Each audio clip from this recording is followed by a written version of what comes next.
আসসালামু আলাইকুম প্রিয় চট্টলাবাসী। আমরা চলে আসলাম আজকে একেবারে বাংলাদেশের বর্ডারে জিরো পয়েন্টে।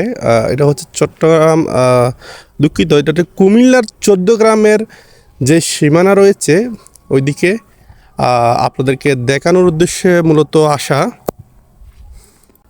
তো দেখতে পাচ্ছেন খুব সুন্দর শুনশান একেবারে নিরিবিলি পরিবেশ।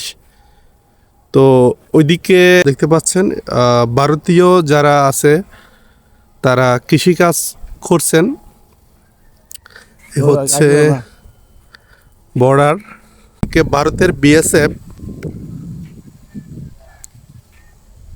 ডিউটিরত আছে। এটা হচ্ছে তাদের চৌকি। এদিকে বাংলাদেশের সীমানা, আর এদিকে হচ্ছে ভারতের। তো অফিসিয়ালি আমি এখন ভারতে অবস্থান করছি সীমান্ত রেখা অনুযায়ী নুমেন্স ল্যান্ডে। তো দেখতে পাচ্ছেন খুব সুন্দর একটি পরিবেশ। যদিও এখন বর্ডারের অবস্থা ভালো না, বিপজ্জনক অবস্থা, এদিকে না আসাটাই বেটার। তো আরেকটু আপনাদেরকে দেখানোর চেষ্টা করি। তো দেখতে পাচ্ছেন আমরা এখন ভারতে অবস্থান করছি।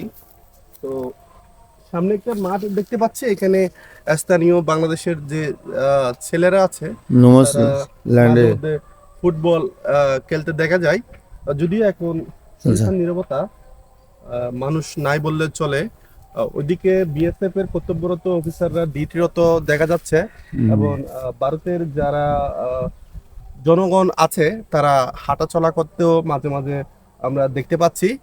তো এ হচ্ছে আজকের আমার এই ভিডিওতে দেখানোর মতো অবস্থা। তো ধন্যবাদ সবাইকে আমাদের সাথে থাকার জন্য। আসসালামু আলাইকুম।